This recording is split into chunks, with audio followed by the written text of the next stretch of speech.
What happens when one of Hollywood's most composed and beloved actors faces a question that pushes him to his limit? Live in front of millions of viewers. That morning on The View, the air felt different. The studio lights seemed sharper, the usual buzz of cameras and crew whispers amplified, almost as if the room itself could sense the tension about to unfold. Brad Pitt sat in his chair. The same man the world has seen carry blockbuster films and awards with effortless charm, yet there was a subtle wariness in his posture.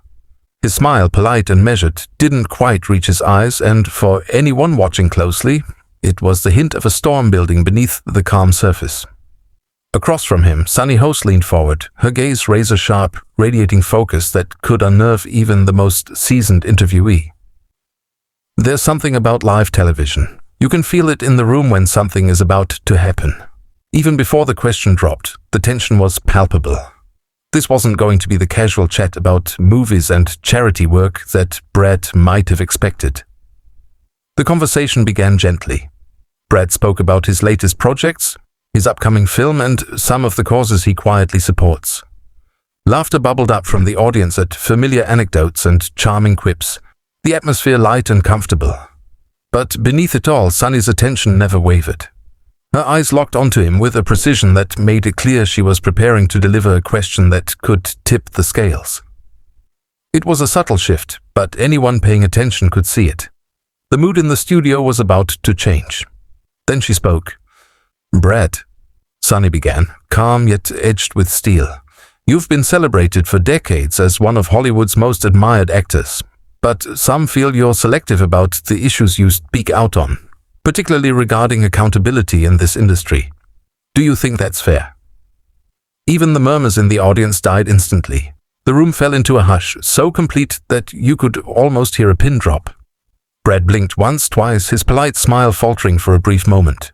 He glanced first at Joy Behar, then back to Sunny, letting out a controlled breath, like someone bracing for impact. "I think everyone chooses how they use their voice," he said evenly. "Sometimes the best way to make a difference isn't in front of the cameras." Sunny tilted her head slightly, her tone sharpening just enough to cut through the air. "But don't you think silence, especially from someone as influential as you, can sometimes be seen as complicity?" A low murmur ran through the audience. Brad's jaw tightened imperceptibly for a fleeting moment, and even the most composed actors would have struggled to maintain a calm exterior in that pause. He leaned forward slightly, resting his hands on the table, trying to regain equilibrium. "I don't think silence is the same as complicity," he replied, his voice calm but carrying a weight that hinted at restrained frustration. "There are conversations that happen behind the scenes, away from the public eye, private conversations that matter just as much as the ones that happen on camera." Sunny didn't flinch. The public doesn't see those private conversations. What they see is one of the biggest names in Hollywood sitting back while others take risks. Isn't it easier to stay quiet when someone else is carrying the burden of accountability? The tension in the room tightened almost audibly. Whoopi Goldberg shifted slightly in her seat, eyes scanning between Brad and Sunny, her expression the familiar mix of curiosity and measured caution that only a veteran host could wear. The audience leaned forward instinctively, collectively holding their breath as though they could feel the unspoken challenge between the two. Brad chuckled softly, but it was a short, strained laugh, the kind that comes from someone trying to maintain composure under pressure. "That's one way to frame it," he said carefully. "I've never found staying quiet easy. I've just chosen my battles." Sunny pressed further, her tone steady but firm. "And sometimes that choice to pick your battles can come across as privilege." The word hung in the studio like a thundercloud. Brad's eyes darkened momentarily, a flicker of something more human breaking through the calm exterior. For the first time since sitting down, he broke eye contact, glancing briefly toward the floor before returning his gaze to her. "Privilege," he repeated quietly, testing the word as if weighing its significance. "That's a heavy word to throw around in a 3-minute segment." Sunny's expression didn't change. "Big words for a big issue," she replied, calm but unyielding. At that moment, something subtle but undeniable shifted in Brad's posture. The relaxed, laid-back movie star now sat straighter, his face harder, eyes sharper. You could sense the restrained tension, the tight leash he was keeping on a growing frustration. "You know," he said slowly, I came here to talk about a film, projects I care about, not to be lectured about privilege. I've lived a life of responsibility in my own way. Just because it doesn't fit the narrative you want doesn't mean it isn't real." A ripple of gasps moved through the audience. Some leaned back slightly, taken aback by the intensity, while others whispered to each other, processing the gravity of the exchange. Joy Behar leaned forward, perhaps sensing the need to diffuse the atmosphere, but Sunny stayed steady, unwavering in her line of questioning. "I'm not lecturing, Brad," Sunny said, softer now but firm.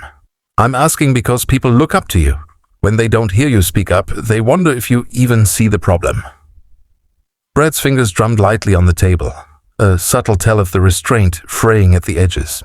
His breathing deepened just a fraction, and for the first time there was a visible edge beneath his measured voice.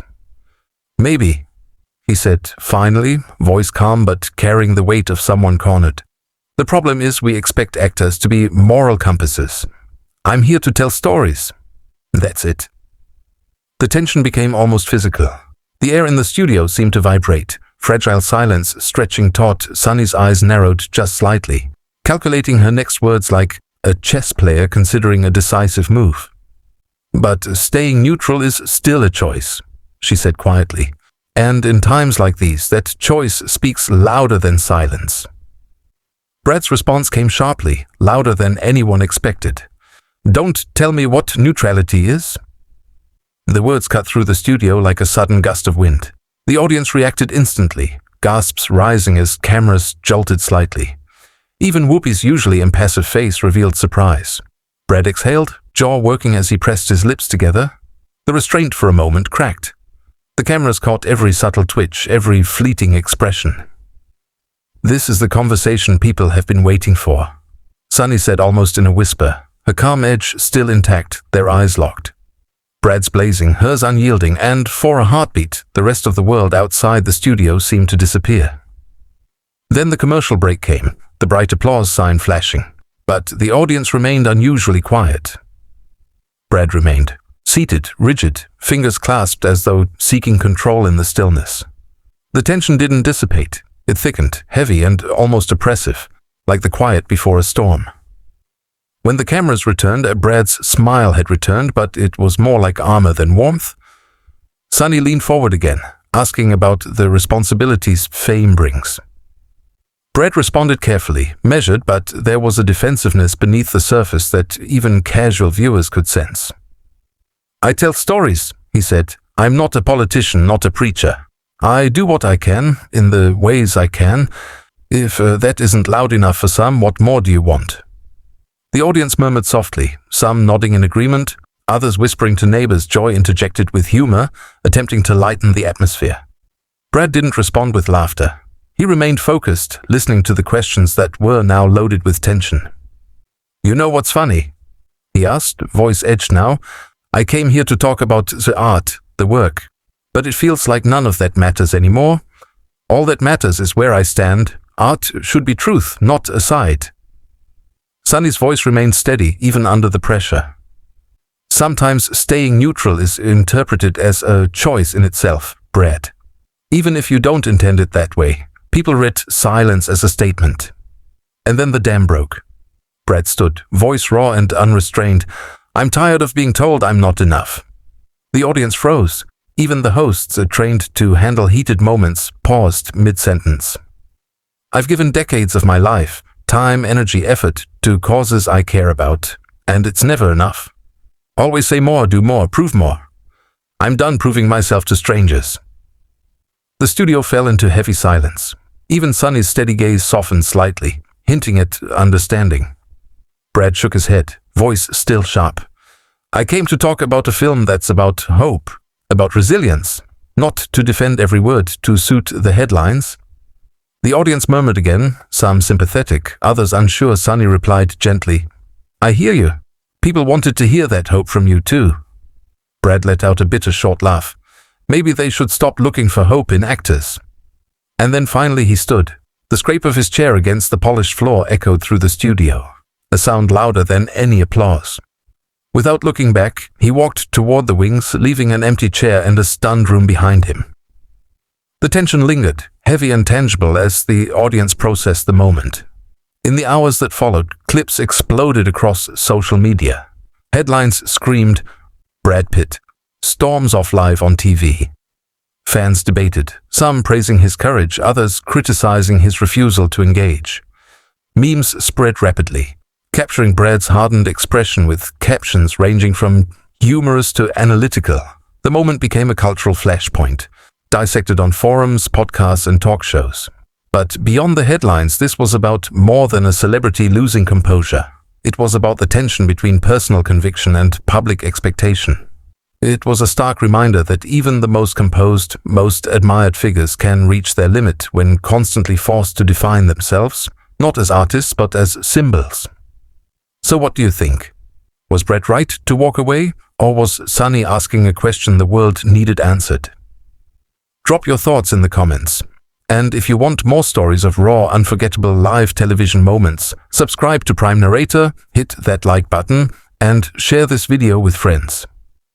Because sometimes the most shocking drama isn't scripted, it's lived. Moments like this remind us that no matter how famous, no one is immune to the pressure of a single pointed question, and sometimes even the calmest among us will reach the edge.